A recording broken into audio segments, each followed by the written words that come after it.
त्यामध्ये लिफ्ट आहे, तिथे आता ज्येष्ठांकरता मी योगाचं चालू करतोय, तिथे कॅरम बोर्ड आहे, तिथे टेबल टेनिस आहे, वाढदिवस साजरे केले जातात आणि असे विविध कार्यक्रमांच्या द्वारे आपण तिथे करतोय आणि जवळजवळ 1500 सदस्य आहे.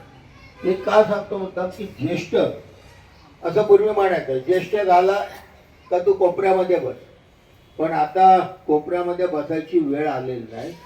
कारण मी या सगळ्या आंदोलनात्मक आयुष्यामध्ये पाहिलेलं आहे. एक वेळ तरुण आंदोलनापासून लांब राहतो, पण अन्यायाचे प्रतिकार जर सगळ्यात पहिला कोण करत असेल तो आमचा ज्येष्ठ नागरिक करतो. हे वास्तव आहे, हे वास्तव. व्हॉट्सअप कॉल आला तरी तो त्यांनी कॉल स्वीकारू नये. तसेच आपला OTP नंबर, बँकेचे डिटेल्स, कुठलाही प्रकारचा बँकेचा व्यवहार त्या कॉलवरती सादर करू नये, जेणेकरून आपली फसवणूक होईल आणि आपण जन्मापासून लहानपणापासून जी जमवलेली कुंजी आहे ती एका झटक्यात निघून जाईल. सायबर क्राईम हा असा प्रकारचा क्राईम आहे की तो तुमच्या 2 मिनिटांमध्ये आपलं खातं, बँकेत जे काही शिल्लक वगैरे आहे ते 2 मिनिटांमध्ये कंगाल करतो, रिकामा करतो आणि तिथं पुढे त्यांना इतक्या पळवाटा फुटतात की तुमच्या जे अकाउंटवरती पैसे गेलेले आहेत त्या अकाउंटवरनं ते 100 अकाउंटवरती जातात आणि ते सगळे 100 अकाउंट फेक असतात. स्वतःच्या आरोग्याकडे लक्ष द्या. रोज जरा चालायला जात जा 30-40 मिनिट. स्वतःच्या आहाराकडे लक्ष द्या. नियमित गोळ्या वगैरे घेत जा. स्वतःची वैद्यकीय तपासणी असेल आपली नेहमी रेग्युलरची, ती करत चला. तुमचा जे काही छंद असतील ते जोपासा. नातवंडांसोबत खेळा. आता नातवंडांचा विषय निघाला तर मी सांगेन, प्रत्येकाकडे नातवंड असतीलच, मुलं मुली वगैरे जे लहान आहेत 18 वर्षाच्या आतील. तर आता आपल्याकडे लहान मुलांवर लैंगिक अत्याचाराचे प्रमाण खूप वाढत आहे.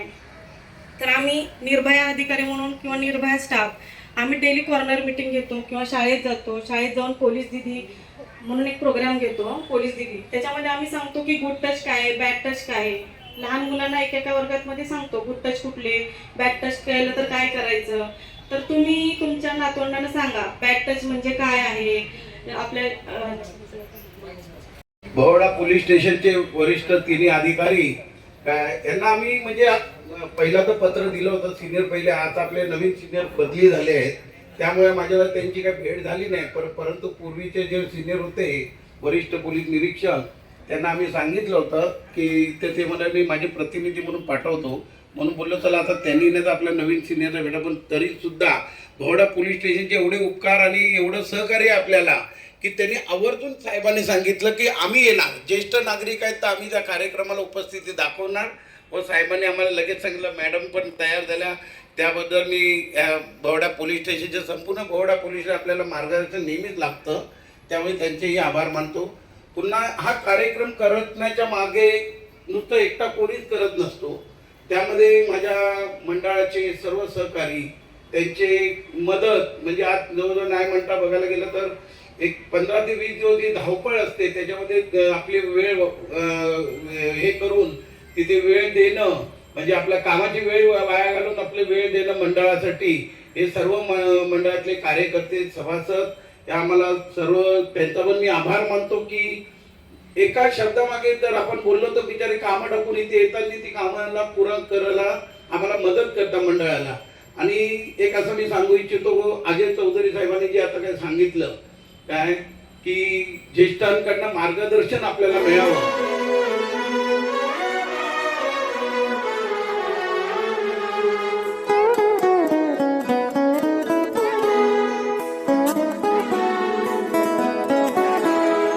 हीच मुची प्रार्थनान, हेच मुचे मागणी. हीच मुची प्रार्थनान, हेच मुचे मागणी. माणसाने माणसाशी माणसा सम वागणे.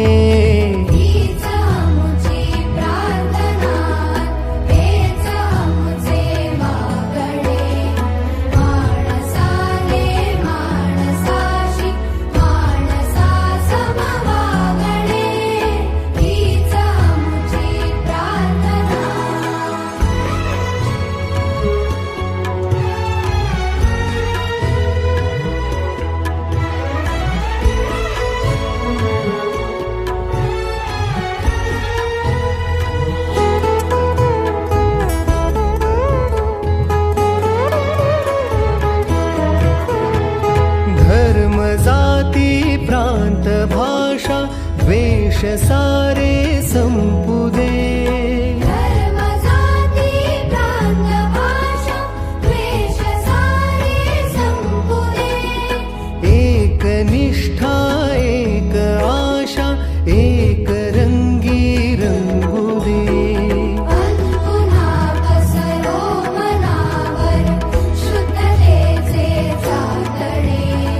माणसाने माणसाशी माणसा समवागणे हीच आमची प्रार्थना.